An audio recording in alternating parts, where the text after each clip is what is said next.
Hi friends. അപ്പോൾ ഞാൻ ഇന്ന് ഈ ലൈവിലേക്ക് വന്നത് നമ്മുടെ ഇന്ത്യൻ ആർമിയിലെ സോൾജേഴ്സ് നടത്തുന്ന നല്ല കാര്യങ്ങളെക്കുറിച്ച് ഈ ലോകം അറിയണം. അപ്പോൾ അതിനു വേണ്ടിയിട്ടുള്ളൊരു പ്രവർത്തനമായിട്ടാണ് ഇന്നിവിടെ സരോവർ ബിൽഡിങ്ങിൽ സോൾജിയർ വെൽഫെയർ അസോസിയേഷൻ ചാരിറ്റി എന്ന ഒരു ഓർഗനൈസേഷൻ തുടങ്ങിയിട്ടുണ്ട്. അപ്പോൾ അതിൻ്റെ ഉദ്ഘാടനമാണ് ഇന്ന്. അപ്പോൾ അതിന് വേണ്ടിയിട്ടാണ് ഞാനിന്നിവിടെ എത്തിയത്. അപ്പോൾ നമുക്ക് ഇന്ന് അത് അതിൻ്റെ ഉദ്ഘാടനവും ചടങ്ങും അത് കാണാം. അപ്പോൾ 11:30-ക്കാണ് ടൈം പറഞ്ഞിരിക്കുന്നത്. അപ്പം അത് നമുക്കൊന്ന് കാണാം കേട്ടോ.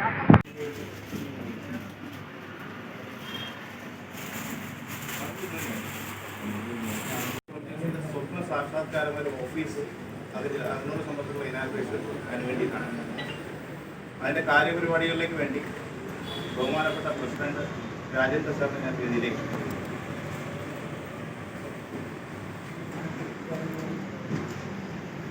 എല്ലാവർക്കും നമസ്കാരം. ഇന്ന് നമ്മളിവിടെ കൂടിയിരിക്കുന്നത് ഈ ഓഫീസിൻ്റെ ഉദ്ഘാടനവുമായി ബന്ധപ്പെട്ടാണ്. ഈ സംഘടനയെ സംബന്ധിച്ച് പറയുകയാണെങ്കിൽ 15 മെയ് ഞങ്ങളൊരു വാട്സപ്പ് ഗ്രൂപ്പായിട്ട് തുടങ്ങിയതാണ്. ഞങ്ങളൊരു 10 റിട്ടയറായി വന്ന പട്ടാളക്കാരായി മനസ്സിൽ തോന്നിയ ഒരു ആശയം ഉണ്ടാവുകയും അങ്ങനെ നമ്മൾ ആരംഭിക്കുകയും പിന്നെ ആദ്യം ഞാൻ ഇതുമായി ബന്ധപ്പെട്ട് ഫോൺ ചെയ്ത ആൾ ഈ വേദിക്കുന്ന മുഖ്യ അതിഥിയായിട്ടുണ്ട് നമ്മുടെ രജിത് സാറാണ്.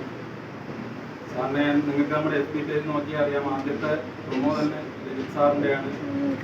അപ്പോൾ രജിത് സാറുമായി സംസാരിക്കുകയും സാറിൻ്റെ എല്ലാ ബ്ലെസ്സിങ്ങുകളും സാറിൻ്റെ സംസാരത്തിൽ നിന്ന് തന്നെ നമുക്കൊരു മോട്ടിവേഷൻ കിട്ടും. അത് നിങ്ങൾക്ക് മനസ്സിലാവും കുറച്ച് പറയാൻ കഴിയുമ്പോൾ. അപ്പോൾ സാറ് പറഞ്ഞതനുസരിച്ച് നമ്മൾ അങ്ങനെ ഒരു നന്മയുടെ വഴിയിലേക്ക് സഞ്ചരിക്കാൻ തയ്യാറെടുക്കുകയും അപ്പോൾ ഒരു സാധാരണ ഒരു സംഘടന നമ്മൾ സിവിൽ എന്ന് പറയും. നമ്മൾ ആർമിക്കാരാണെങ്കിൽ നമ്മൾ പുറത്തുള്ള ആൾക്കാരെ സിവിലിയൻസ് എന്നാണ് പറയുന്നത്. അപ്പോൾ സിവിലിയൻസ് തുടങ്ങുന്ന ഒരു സംഘടനയെക്കാളും അപ്പോൾ എല്ലാ പട്ടാളക്കാരും നോർമലി സാമൂഹികമായി അല്ലെങ്കിൽ സോഷ്യലി കമ്മിറ്റഡാണ്. അപ്പോൾ നമ്മൾ റിട്ടയർ 17 വർഷം നമ്മുടെ ഒരു നല്ലൊരു സമയം സർവീസ് കഴിഞ്ഞതിന് ശേഷം നാട്ടിൽ വരുമ്പോഴും എന്തെങ്കിലും സോഷ്യലി കമ്മിറ്റഡായിട്ട് ചെയ്യണമെന്നൊരു ആഗ്രഹം ഉണ്ടായി. അതിൻ്റെ ബേസിസിലാണ് ഈ സംഘടന രൂപീകരിച്ചത്. കഴിഞ്ഞ 6 മാസത്തിനുള്ളിൽ തന്നെ ഏതാണ്ട് നമ്മൾ ചെയ്ത പ്രവർത്തികളിൽ ഒന്നാമത്തെ കാര്യം പറയേണ്ടത് മെഡിക്കൽ കോളേജിലെ RCCയിലേക്ക് ബ്ലഡ് ബാങ്കുകളിൽ കൊറോണ കാരണം ആളുകൾ പോകാൻ മടിച്ചിരുന്ന സമയത്ത് നമ്മുടെ ലീവിലെത്തിയ പട്ടാളക്കാർ പോയി രക്തം ദാനം ചെയ്യുന്ന ഒരു അവസ്ഥയുണ്ടായിരുന്നു. അതിനാണ് നമ്മൾ തുടങ്ങിയത്. അതിനുശേഷം ഓണക്കാലത്ത് ഏതാണ്ട് വർക്കല മുതൽ പാറശാല വരെയുള്ള 150 കുടുംബങ്ങൾക്കാണ് ഞങ്ങൾ ഓണക്കിറ്റ് കൊണ്ടുപോയി കൊടുത്തത്. ഇതിനെല്ലാം പുറമെ നമുക്ക് അഭിമാനിക്കാവുന്ന ഒരു നേട്ടം നിങ്ങളുടെ വേദിയിൽ എൻ്റെ വലത് സൈഡിൽ തന്നെ ഇരിക്കുന്ന രജിത എന്ന അത്ലറ്റിൻ്റെ വാർത്ത നമ്മൾ മനോരമ ന്യൂസ് പേപ്പറിൽ കണ്ടായിരുന്നു. ഇന്ത്യക്ക് വേണ്ടി ഏതാണ്ട് 10-20ഓളം മെഡൽ നേടിയ രജിത വേൾഡ് മീറ്റിന് പോകാനായിട്ട് തൊഴിലുറപ്പ് ജോലിക്ക് പോകുന്ന വാർത്ത മലയാള മനോരമയിൽ വായിക്കുകയും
സൈഡ്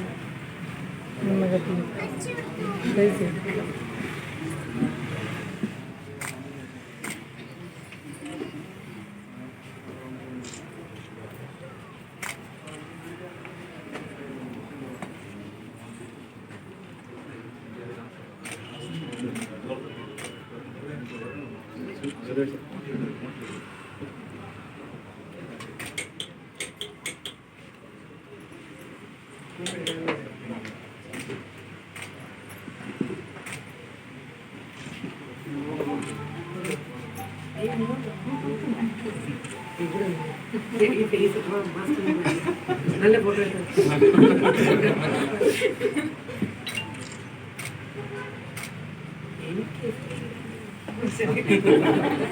അതൊന്ന് വൈറലാവും.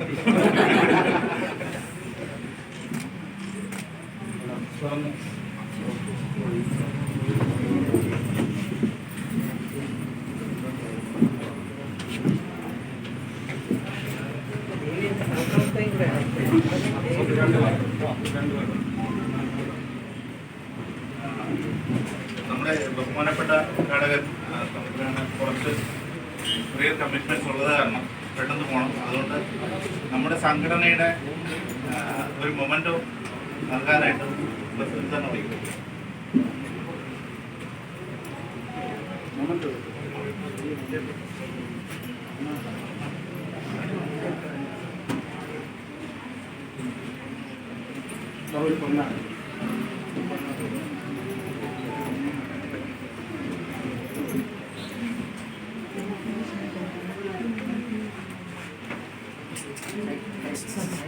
സൈഡ്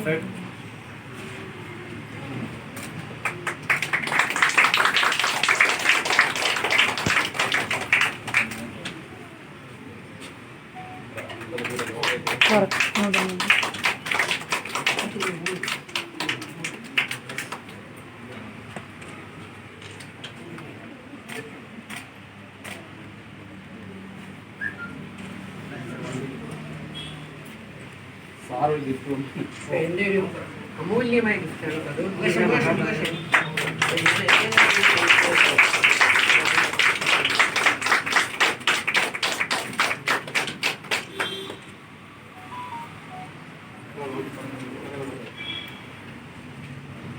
ബഹുമാനപ്പെട്ട സംഘടനയോട് രണ്ട് വാക്ക്.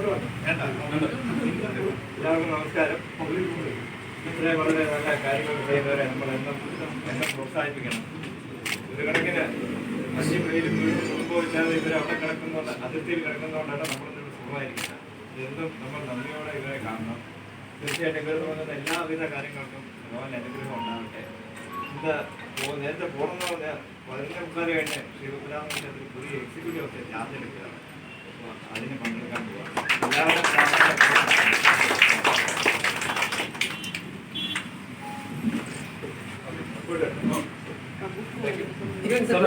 ഞങ്ങൾ രണ്ടുപേരും കൂടെ ഒരു ഫോട്ടോ ഉണ്ട്.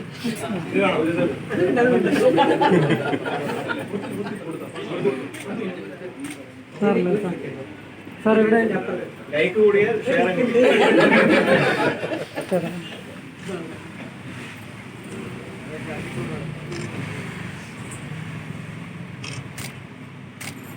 വേദിയിലേക്ക് ക്ഷണിക്കും.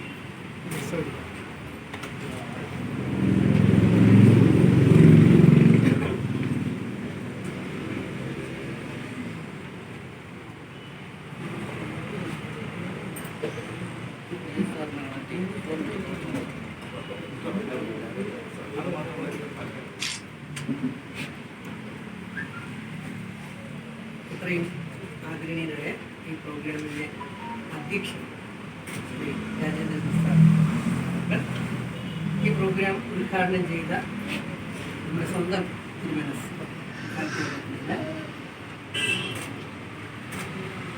എൻ്റെ സഹപ്രവർത്തകരും സുഹൃത്തുമായ ദേവി, എൻ്റെ വാർഡ് മെമ്പർ, എൻ്റെ സഹോദരങ്ങൾ, എനിക്ക് അവരുടെയും പേരറിയില്ല, ഇവിടെ ഇരിക്കുന്ന അമ്മ, എൻ്റെ സഹോദരങ്ങൾ, എൻ്റെ കുഞ്ഞുമക്കളെ, വളരെയധികം സന്തോഷമുണ്ട് ഇങ്ങനെ ഒരു വേദി കിട്ടിയതിൽ.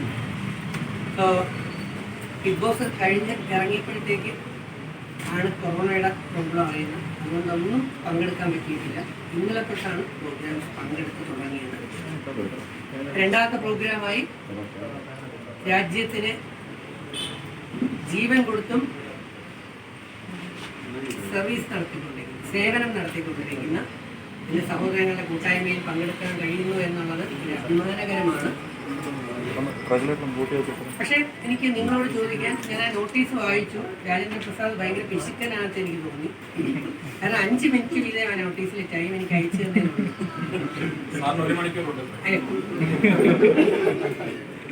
അപ്പോൾ നമ്മുടെ കൗൺസിലിംഗ് ഷോ കണ്ടിട്ടുണ്ടാവും. 4 മണിക്കൂർ തൊട്ട് 6 മണിക്കൂർ 5 മണിക്കൂറൊക്കെയാണ്.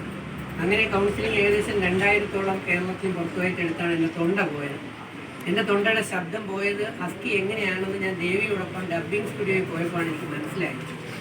ഈ പറയുന്ന ലൈഫ് ഈസ് ബ്യൂട്ടിഫുൾ എന്ന് പറയുന്ന ഒരു സീരിയൽ വരുന്നുണ്ട്. ആദ്യ 2 എപ്പിസോഡിൽ എനിക്ക് ശബ്ദമില്ല. എ സിക്കകത്ത് ചെയ്ത് കഴിയുമ്പോൾ എൻ്റെ ശബ്ദം അടഞ്ഞു പോകും. കാരണം 4-5 മണിക്കൂർ ഉറക്കെ വിളിച്ച് പ്രഭാഷണ കൗൺസിലിംഗ് ഷോ നടത്തി പാരൻസിനെ മക്കളെ തിരിച്ചു കൊടുത്ത് മാസത്തിൽ 15 ഷോ വെച്ച് നടത്തി. പിന്നെ മാസം 10 പിന്നെ 5 ഇനി കൗൺസിലിംഗ് ഷോ നടത്താൻ താല്പര്യമില്ല. കാരണം ശബ്ദമില്ലെങ്കിൽ നമ്മുടെ ആരും വേണ്ട. അപ്പോൾ ഇങ്ങനെയുള്ള പ്രഭാഷണം മാത്രമേ ഉള്ളൂ. എൻ്റെ ചോദ്യം ഇത്ര മാത്രമേ ഉള്ളൂ. ഞാൻ നിങ്ങളോട് സത്യസന്ധമായി 2 വാക്ക് പറയണോ അതോ നിങ്ങളെ സുഖിപ്പിച്ച് കള്ളം പറയണോ? കേൾക്കാൻ വയ്യോ? ഭഗവത്ഗീത കൃഷ്ണൻ പറയുന്നു, ശ്രീകൃഷ്ണൻ പറയുന്നു, അപ്രിയമാണെങ്കിലും സത്യം പ്രിയതരമായി പറയാനായിട്ട് ശ്രമിക്കണം. വിശുദ്ധ ഖുർആൻ പറയുന്നു, അപ്രിയമാണെങ്കിലും സത്യം സത്യമായി തന്നെ പറയണം. ബൈബിൾ പറയുന്നു, സത്യം പറയുന്നവരോടൊപ്പമാണ് ദൈവിക ശക്തി. നമുക്ക് സൂചിപ്പിച്ച് കള്ളം പറയാം. പക്ഷെ നേരത്തെ നമ്മുടെ പ്രിയപ്പെട്ട അധ്യക്ഷൻ പറഞ്ഞതുപോലെ തന്നെ നമ്മുടെ ഉള്ളിലിരിക്കുന്ന ദൈവിക ശക്തി കൃത്യമായി നമ്മൾ പറയുന്നത് കള്ളമാണോ സത്യമാണോ മാറിക്കൊണ്ടിരിക്കുമെന്ന് എനിക്ക് ബോധ്യപ്പെട്ടു. ഒരുപക്ഷെ ഈ ഹോളിനകത്തുള്ള ഏറ്റവും വലിയ കള്ളനായിരുന്നിട്ടുണ്ടാവും ഞാൻ പണ്ട് കോളേജിൽ പഠിക്കുമ്പോൾ. പേരിൻ്റെ കൂടെ കുറേ ഞാൻ എന്നെ തന്നെ പരിചയപ്പെടുത്തുകയാണ് കേട്ടോ. അത് അതിനുള്ള സമയമേ ഉള്ളൂ. എന്നെ തന്നെ പരിചയപ്പെടുത്തുകയാണ്. കാരണം ഒരു പാഠപുസ്തകം എൻ്റെ തന്നെ ഉണ്ട്. ഞാൻ ഒന്നുമില്ലാത്ത എൻ്റെ പാവ അമ്മയുടെ ഒരു പ്രിയപ്പെട്ട മകനാണ്. അമ്മയ്ക്ക് വേണ്ടി ജീവിക്കുന്ന ആളായിരുന്നു. അമ്മ അമ്മ അമ്മ അമ്മയുടെ പാവാടയുടെ പള്ളിയിൽ ഞാനിങ്ങനെ കെട്ടപ്പെട്ടിരുന്നു. അമ്മ പൂജപ്പുര നിയമം ബേസ് ചെയ്തിട്ടുള്ള വലിയൊരു തറവാട്ടിലെ അമ്മയാണ്. അവരെ വലിയ വിപ്ലവകാരിയൊക്കെ ആയതുകൊണ്ട് അങ്ങനെ ഒന്ന് ക്ലോസായി. അങ്ങനെ ഞാൻ ജനിച്ചു. പക്ഷെ ജനിച്ചു കഴിഞ്ഞതോടുകൂടി അമ്മയ്ക്ക് കഷ്ടകാലം തുടങ്ങി നമ്മൾ എപ്പോഴും പറയും. തീരെ നിവൃത്തിയില്ലാത്ത കുടുംബമായിരുന്നു. അതുകൊണ്ട് തന്നെ അമ്മയുടെ കരച്ചിൽ കണ്ടാണ് വളർന്ന് കയറി വന്നത്. ഇത് ഞാൻ പറയാൻ കാരണം ഏകദേശം 12ഓളം പുതുതലമുറയിലെ കുഞ്ഞു മക്കൾ ഇവിടെ ഇരിപ്പുണ്ട്. ഒരു 16ഓളം അമ്മമാര് സഹോദരിമാരുണ്ട്. കുട്ടികളുടെ എണ്ണം കണ്ടിട്ടാണ് കുട്ടികൾ മനസ്സിലാക്കുന്നവരാണ് ഈ ഇരിക്കുന്നത്. ഉദ്ദേശം അവരെ മനസ്സിലാകുന്ന ഭാഷയിലാണ് ഞാൻ പറയുന്നത്. അപ്പോൾ അമ്മയുടെ കൂടൊപ്പം സഞ്ചരിച്ചു. അമ്മയുടെ വേദന കണ്ടു, ആ കാഴ്ചകൾ കണ്ടു. അതുകൊണ്ട് തന്നെ അമ്മയുടെ കണ്ണീരണ്ട് വളർന്നതുകൊണ്ട് വഴി തെറ്റാൻ കഴിഞ്ഞില്ല. എന്നുവെച്ചാൽ ഇന്നത്തെ പോലെ പല രീതിയിലുള്ള ആഗ്രഹങ്ങളുണ്ടായിട്ടും എനിക്ക് 3 വയസ്സ് കളിക്കാൻ കിട്ടേണ്ട മുച്ചക്രം സൈക്കിള് എനിക്ക് പലപ്പോഴും കിട്ടിയത് 30ാമത്തെ വയസ്സിലാണ്. കാരണം 28ാമത്തെ വയസ്സിൽ ഞാൻ കോളേജിൽ കയറി ജോലി. അപ്പോൾ എനിക്ക് ശമ്പളം വരാൻ തുടങ്ങി. അപ്പോൾ എനിക്ക് വാങ്ങിക്കാൻ. അപ്പോൾ പല ആഗ്രഹങ്ങളും സാമ്പത്തികം ഇല്ല എന്ന് ബോധ്യപ്പെട്ടതുകൊണ്ട് സ്വയം അമ്മയെ ശ്വാസം മുട്ടിച്ചിട്ടില്ല. അതാണോ നമ്മുടെ ഈ മക്കളെന്ന് ചെയ്യുന്നതെന്ന് ആലോചിക്കുന്നത്. ഈ മക്കളെന്ന് പറഞ്ഞാൽ ഇവിടെ ഇരിക്കുന്ന മക്കളെ അല്ല ഞാൻ ഉദ്ദേശിക്കുന്നത്. ഇന്നത്തെ കേരളത്തിലെ ഇന്ത്യയിലെ നമ്മുടെ മക്കളെ കുറിച്ചാണ് നിങ്ങളെന്ന് പറഞ്ഞാൽ ഞാൻ ഉദ്ദേശിക്കുന്നത്. അപ്പോൾ നമ്മുടെ അമ്മമാരും അച്ഛന്മാരും ഉണ്ടാക്കിക്കൊണ്ടുവരുന്ന ഓരോ പണത്തിൻ്റെയും മൂല്യം, ഓരോന്നിൻ്റെയും വില എത്രയാണെന്ന് മനസ്സിലാക്കാൻ മക്കൾക്ക് കഴിഞ്ഞില്ലെങ്കിൽ അങ്ങനെയുള്ള മക്കളെ കിട്ടിയതുകൊണ്ട് വലിയ പ്രയോജനമൊക്കെ ഉണ്ടാവുമോ എന്നെനിക്ക് തോന്നുന്നത്. ശരിയാണോ തെറ്റാണോ? മിണ്ടൂര് ഈ മിണ്ടാത്തവരോടൊപ്പം പോവാൻ എനിക്ക് വയ്യ. അതാണ് തെറ്റി പറഞ്ഞത്. അപ്പം മാതാപിതാക്കൾ ഉണ്ടാക്കിക്കൊണ്ടുവരുന്ന 1 രൂപ പോലും അത് വിലപ്പെട്ടതാണെന്ന് മനസ്സിലാക്കി കഴിയുമ്പോഴാണ് ആ കുട്ടികളത് ദുർവിനിയോഗം ചെയ്യാതെ അത് കാത്തു സൂക്ഷിക്കും. അങ്ങനെ നിങ്ങളുടെ ഭർത്താക്കന്മാരും ഭാര്യമാരും അമ്മമാരൊക്കെ കാത്തു സൂക്ഷിച്ചതിൻ്റെ ഒരു എമൗണ്ടാണ് ഇപ്പം ഈ പട്ടാളക്കാർ സമൂഹത്തിൽ പാവപ്പെട്ടവരെ സഹായിച്ചുകൊണ്ടിരിക്കുന്നത്. നമ്മുടെ കുട്ടികൾ പാഴാക്കി കളയുന്ന, നമ്മുടെ കുടുംബത്തിൽ പാഴാക്കി കളയുന്ന എമൗണ്ടിൻ്റെ ഒരു തുള്ളി മതി, ഒരു ഭാഗം മതി നമുക്ക് മറ്റുള്ളവർക്ക് സർവീസ് ചെയ്യാൻ. അങ്ങനെ ചെയ്താലുള്ള ഗുണം എന്താണെന്ന് ചോദിച്ചാൽ നിങ്ങളുടെ മക്കളിൽ കുറേ പേരെങ്കിലും ചരിത്രത്തിൻ്റെ ഭാഗമാകും. ഇന്ന് നിങ്ങളുടെ മക്കൾ ചരിത്രത്തിൻ്റെ ഭാഗമാകുന്നുണ്ടോ, ആകാൻ എന്തെങ്കിലും വഴിയുണ്ടോ എന്ന് എത്ര പാരൻസ് ചിന്തിക്കുന്നുണ്ടെന്ന് എനിക്കറിയില്ല. പക്ഷെ ഓർക്കുക, നമ്മളും നമ്മുടെ മക്കളും പാരൻസ് എല്ലാവരും ചരിത്രത്തിൻ്റെ ഭാഗമാകാൻ കഴിവുള്ളവരാണ്. പക്ഷേ ഈ കഴിവിനെ നമ്മൾ തിരിച്ചറിയുന്നില്ല എന്നുള്ളതാണ് മറ്റൊരു സത്യം. ഇത് ഈ സംഘടനയുടെ ഒരു ഗിഫ്റ്റായിട്ട് ജ്ഞാനദാനത്തിൻ്റെ ഭാഗമായി ഇത് അലമാരിയിൽ കുഴിച്ചു വെച്ചേക്കാനുള്ള സാധനമല്ല. ഇത് പഠിക്കാനും പഠിപ്പിക്കാനും വായിക്കാനും കഴിക്കാനുമുള്ള ദിവ്യ ആവശ്യമാണ്.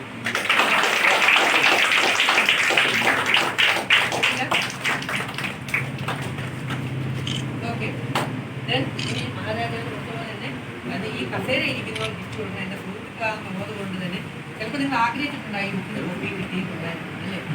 ശരിയില്ല, കാരണം ഞാൻ കച്ചവടക്കാരനല്ല.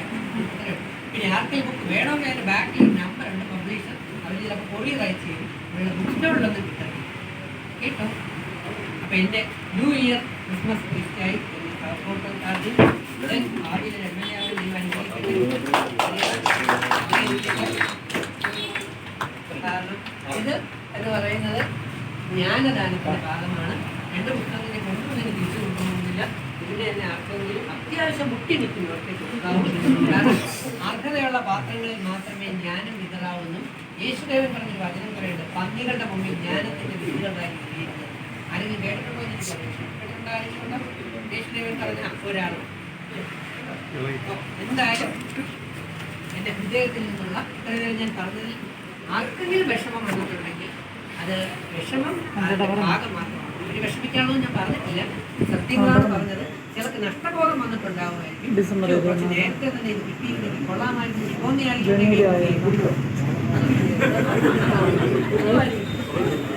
ആരുമില്ല.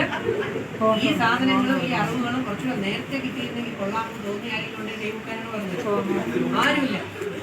എന്തായാലും നിങ്ങളെല്ലാവരും സൂപ്പിച്ചെന്ന് പറഞ്ഞിട്ടുണ്ട്.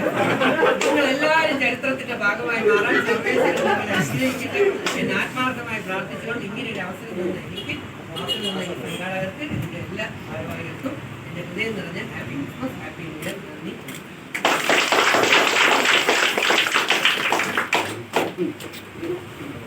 വളരെ സന്തോഷം. സാർ നമ്മൾ ഒരുപാട് ചിന്തിപ്പിച്ചു. കൂടാതെ അതിനുപരി ഓരോരോ നിമിഷത്തിലും ഞങ്ങളെ ഞെട്ടിച്ചുകൊണ്ടിരുന്നു ഓരോരുത്തരെയും. അപ്പോൾ കുറച്ചുകൂടെ ഞെട്ടിക്കാൻ വേണ്ടിയിട്ട് പെട്ട നമ്മുടെ ഡബിങ് ആർട്ടിസ്റ്റും ഫോർമർ സിനി ആർട്ടിസ്റ്റുമായ ദേവി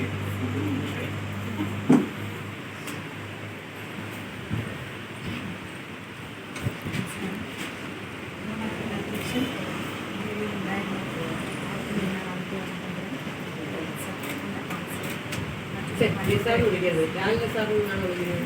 ലാലേ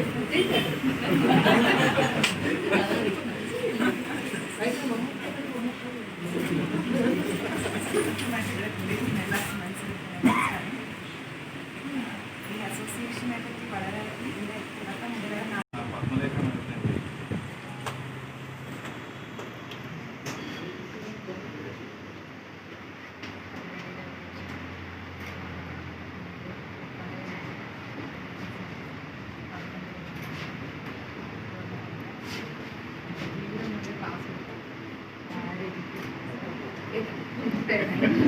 ചേട്ടൻ മനസ്സിലാച്ചാണ് അങ്ങനെ പറഞ്ഞ് ചിന്തിച്ചു.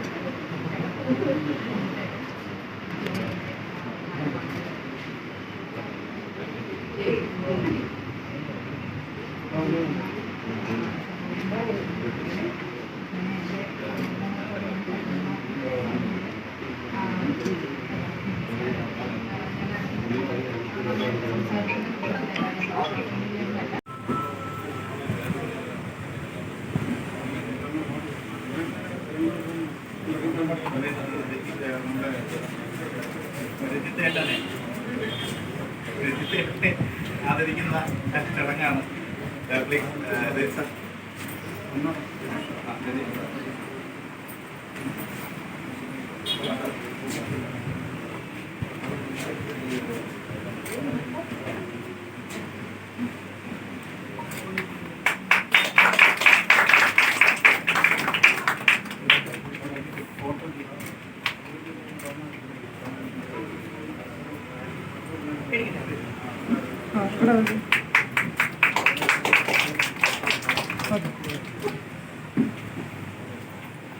അടുത്തതായി ദേവിക്ക് പുനരാണി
കൃത്യവശത്തു നിന്ന് കിട്ടുന്ന വേതനത്തിൽ നിന്നും തുച്ഛമായ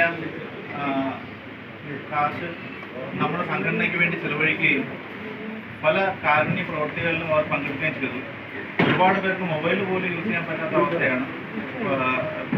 ലഡാക്ക്, സിയാച്ചിൻ പോലുള്ള സ്ഥലങ്ങളിൽ നിൽക്കുന്ന ഒരുപാട് അംഗങ്ങൾ നമ്മുടെ സംഘടനയിലുണ്ട്.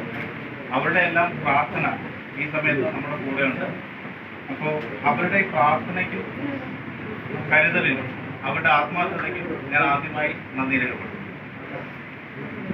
അടുത്ത നമ്മുടെ ഇവിടെ വന്ന് ഉദ്ഘാടകൻ തമ്പുരാനാണ്. തമ്പുരാൻ ഇപ്പോൾ ഇവിടെ ഇല്ല, അത്യാവശ്യ കാരണം പെട്ടെന്ന് പോകേണ്ടതായിട്ട് വന്നു. അപ്പോൾ അദ്ദേഹത്തിനെ കണ്ട എല്ലാവർക്കും അറിയാം, തമ്പുരാൻ വളരെ സിമ്പിളായിട്ടുള്ള ആളാണ്. അപ്പോൾ എനിക്ക് തോന്നുന്നു രാജഭരണമായിരുന്നെങ്കിൽ പുള്ളിക്കാരൻ രാജകുമാരനെ കണ്ടുമായിരുന്നല്ലേ. അപ്പോൾ അദ്ദേഹത്തിന് ഞാൻ എൻ്റെ ഹൃദയം നിറഞ്ഞ നന്ദി, എൻ്റെ മാത്രമല്ല ആസ്കു കുടുംബത്തിൻ്റെ ഹൃദയം നിറഞ്ഞ നന്ദി രേഖപ്പെടുത്താൻ ആഗ്രഹിക്കുന്നു.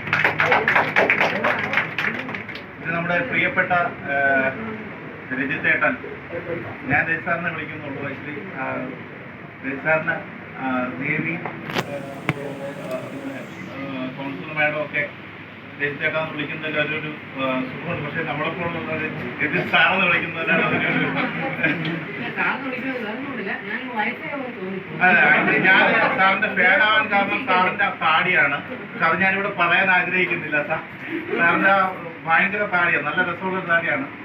അപ്പൊ അത് പിന്നെ ഫാനാവാൻ കാരണം എന്ന് വെച്ചാൽ നമ്മുടെ ബിഗ് ബോസ് സർവീസ് ഉണ്ടായിരുന്നെങ്കിൽ സാർ തന്നെ ആയിരിക്കും വിജയ് എന്നാണ് എൻ്റെ ഒരു വിശ്വാസമല്ല, ഒരുപാട് പ്രാർത്ഥന അത് തന്നെയായിരുന്നു. അതുകൊണ്ടാണ് അതിൻ്റെ അഡ്മിനൊക്കെയാണ് സാർ. ഒരുപാട് രജിസ്റ്റർ ആർമി എന്നൊക്കെ പറഞ്ഞിട്ട് ഒരുപാട് ഗ്രൂപ്പുകളൊക്കെ ഉണ്ട്. ഇതിന് സാർ അല്ലാതെ തന്നെ രജിത്ത് ചാരിറ്റബിൾ സർവീസ് എന്ന് പറഞ്ഞിട്ടൊരു സംഘടനയുടെ സാറുണ്ട്. ഒരുപാട് ചാരിറ്റബിൾ ആക്ടിവിറ്റീസിൽ സാർ പങ്കെടുത്തിട്ടുണ്ട്. ഇതിലൂടെ സാറിനെ കുറിച്ച് ഒരുപാട് തന്നെ രാജേന്ദ്ര സാർ പറഞ്ഞു. അതിനുപരി സാർ തന്നെ പറഞ്ഞു. പിന്നെ സാറിന് ഞാൻ നന്ദി പറയാനുള്ള ഒരു വിഷയം എന്ന് പറയുന്നത്, പട്ടാളക്കാരുടെ ഭാര്യമാരോട് പറയണം ആത്മാവിന്റെ കണ്ണുകൊണ്ട് കാണണമെന്ന്. അതിന് ഞാൻ സാറിനോട് നന്ദി രേഖപ്പെടുത്തുന്നു, എല്ലാവരോടും ഒന്ന് ഓർമ്മിപ്പിച്ചതിന്. അപ്പോൾ ദയവായി എല്ലാവരും ആ ആത്മാവിന്റെ കണ്ണുകൊണ്ട് കാണാൻ ശ്രമിക്കുക. മാത്രമേ കാണാറുള്ളൂ. സാർ വളരെ സത്യമാണ് പറഞ്ഞത്. ഹൃദയത്തിന്റെ ഭാഷയായിരുന്നു സാറിന്. അപ്പൊ അതിന് സാറിന് നമ്മുടെ എല്ലാ ആക്ടിവിറ്റിയിലും സാറിന്റെ ഈവൻ പ്രൊമോ ആയിക്കോട്ടെ, ഇപ്പോൾ എന്ത് ചാരിറ്റി ആക്ടിവിറ്റീസ് ആയിക്കോട്ടെ, സാറിന്റെ പേജിലൊക്കെ നമ്മുടെ ഒരുപാട് ആക്ടിവിറ്റീസിന്റെ ഫോട്ടോസ് കാണാൻ കഴിയും. ലൈക്കും വ്യൂസൊക്കെ ലക്ഷക്കണക്കിനാണ്. അപ്പോൾ അതെല്ലാം കൂടി ചേർത്തിട്ട് സാർ ഇവിടെ എത്തിയതിന് സാറിന് എൻ്റെയും ഇതിലെല്ലാ ഭാരവാഹികളുടെയും ഇവിടെ കുടുംബത്തിൻ്റെയും നന്ദി രേഖപ്പെടുത്തുന്നു. അടുത്തതായി നമ്മൾക്ക് എല്ലാവർക്കും പ്രിയപ്പെട്ട ഫോർമർ സിനി ആർട്ടിസ്റ്റുകൾ, അപ്പോൾ ഇനിയും ഭാവിയിലും സിനി ആർട്ടിസ്റ്റായി മാറാൻ പിന്നെ ഡബ്ബിങ് ആർട്ടിസ്റ്റുമായ ദേവിക്കാണ് നന്ദി രേഖപ്പെടുത്തുന്നത്. കാരണം ഈ ഒരു കുടയും കുഞ്ഞു പെങ്ങളും എന്നൊരു സീരിയൽ ഉണ്ടായിരുന്നു പണ്ട്, മാക്സിമം പേര് കണ്ടു കാണും. അതിലാണ് ദേവി ഫസ്റ്റിലെ അഭിനയിച്ചൊക്കെ തുടങ്ങിയത്. ദേവിയേക്കാൾ സൗന്ദര്യം ദേവിയുടെ ശബ്ദത്തിനാണ്. ഇത് ഞാൻ പറഞ്ഞു. ഇത് അല്ല, സത്യം പറഞ്ഞാൽ അതാണ് ഇതിനർത്ഥം. ദേവിക്ക് സൗന്ദര്യമില്ല എന്നല്ല, ദേവിയുടെ ശബ്ദം ഒരുപാട് നടിമാരുടെ നല്ല നല്ല ക്യാരക്ടേഴ്സിനെ പിന്നെയും സൗന്ദര്യമുള്ളതാക്കിയിട്ടുണ്ട്. രജിതേട്ടനെ പോലുള്ള ആൾക്കാർ ശബ്ദം, അതെ. ഇത് പ്രത്യേകിച്ച് ഒരു നാഷണൽ അവാർഡ് വിന്നർ കൂടെയാണ് ഡബ്ബിങ്ങിൽ ദേവി എന്ന് പറയുന്നത്. അഭിമാനകരമായ ഒരു നിമിഷമാണ്. കാരണം ദേവിയെപ്പോലുള്ള ഒരു വ്യക്തി നമ്മുടെ സംഘടനയിൽ വന്ന് സംസാരിക്കുകയും ഇതിന് വിശിഷ്ടാതിഥിയായി മാറുക എന്നൊക്കെ പറയുന്നത് വളരെ സന്തോഷമുള്ള കാര്യമാണ്. ഇതുകൂടാതെ നമ്മുടെ ചാരിറ്റി വർക്ക്സ് ആയാലും, ഇപ്പോൾ ഓണക്കിറ്റ് വിതരണമായാലും, നെക്സ്റ്റ് ഇപ്പോൾ നമ്മുടെ ആംബുലൻസ് വാങ്ങാൻ വേണ്ടി ഒരു ലക്കി ഡ്രോ ചെയ്യുന്നുണ്ട്. ഇതിലൊക്കെ തന്നെ ദേവിയുടെ സമഗ്രമായ സാമ്പത്തിക സംഭാവന ഞാൻ ചെന്ന് ചോദിച്ചു ഉടനെ തന്നെ ദേവി തരാറുണ്ട്. ഇനി ഇതുപോലുള്ള സാമ്പത്തികമായ സംഭാവനകൾ കിട്ടുമെന്ന വിശ്വാസത്തിന് ദേവിക്ക് ഞാൻ ദേവിക്ക് നന്ദി രേഖപ്പെടുത്തുന്നു. ഇവിടെ എത്തിയത് വളരെ സന്തോഷം. അടുത്തായി നമ്മുടെ കൗൺസിലറാണ്. ഞാൻ ക്ഷണിച്ചപ്പോഴേ പറഞ്ഞു, ഇതെൻ്റെ എനിക്ക് തോന്നുന്നു ആദ്യത്തെ പബ്ലിക് ഇവന്റ് ആണെന്ന് തോന്നുന്നു. അപ്പോൾ എന്തായാലും ആശംസകൾ ഞാൻ അർപ്പിക്കുന്നു മാഡം. കാരണം നമ്മുടെ സംഘടനയിൽ ആര് ആദ്യമായിട്ട് ചേർന്നാലും അവർക്ക് പിന്നെ വീട്ടുകാരെ നോക്കാനുള്ള കാര്യം ബുദ്ധിമുട്ടാണ്, നാട്ടുകാര്യങ്ങൾ നോക്കാനാണ് കൂടുതൽ സമയം ചെലവഴിക്കുന്നത്. അപ്പോൾ കാരണം എൻ്റെ വൈഫ് പറയും, നാട്ടുകാർക്ക് അരി മേടിക്കുന്നത് നടന്നോ, വീട്ടിലെപ്പോഴും നോക്കണം അരിയുണ്ടോ മനസ്സിലായിട്ടുണ്ടോ. അപ്പോൾ താങ്കൾ എന്തായാലും ഒരു പൊളിറ്റീഷ്യനാണ്. അപ്പോൾ ഏറ്റവും കൂടുതൽ ഇപ്പോൾ വീട്ടുകാര്യങ്ങളെക്കാൾ കൂടുതൽ പ്ലീസ് തീർച്ചയായിട്ടും വീട്ടിലായി വായിക്കേണ്ട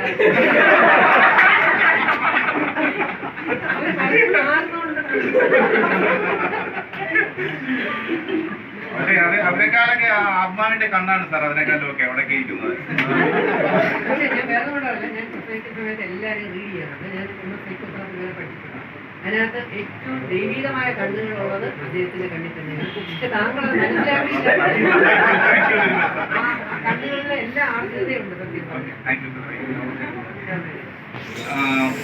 നെക്സ്റ്റ് നമ്മുടെ കൗൺസിലറിനാണ് ഞാൻ നന്ദി രേഖപ്പെടുത്തുന്നത്. ഇനിയും ഇതുപോലുള്ള എല്ലാ ദിവസവും ഇതുപോലുള്ള നല്ല നല്ല പരിപാടികളിൽ അംഗമാവാൻ സാധിക്കട്ടെ. കൂടാതെ സാറ് പറഞ്ഞ പോലെ നെക്സ്റ്റ് MLA കാൻഡിഡേറ്റ് ആവട്ടെ, നല്ല മന്ത്രി ആവട്ടെ. അപ്പോൾ എല്ലാവിധ ആശംസകളും നേരുന്നു. കൂടാതെ നമ്മുടെ ഈ സംരംഭത്തിൽ വന്നതിന് വളരെയധികം നന്ദി.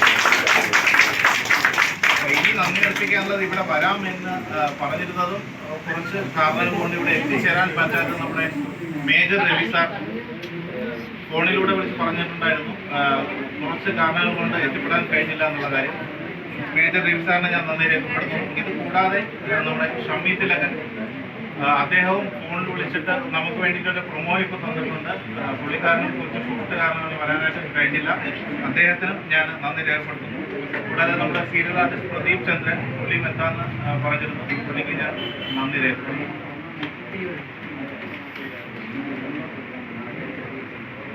അടുത്തതായി നമ്മുടെ സാർ പ്ലീസ്, നമ്മളൊരു കേക്ക് കട്ടിംഗ് ആണ്. നമുക്ക് എല്ലാവർക്കും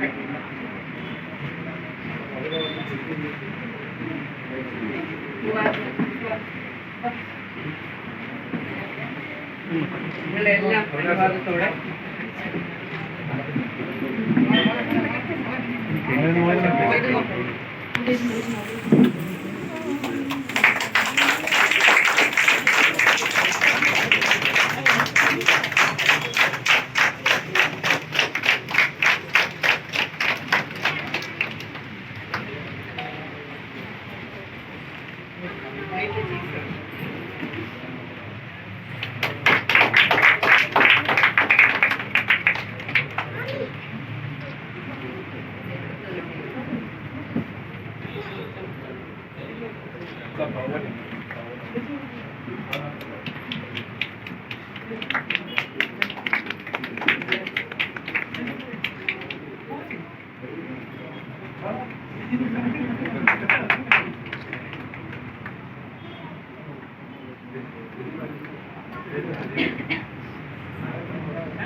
ഈ പാർട്ടിയാണ് സാറിനോട് ഫോട്ടോ എടുക്കാൻ ആഗ്രഹമുണ്ടെന്ന് എനിക്കറിയാം. 1-2 ബുക്കിന്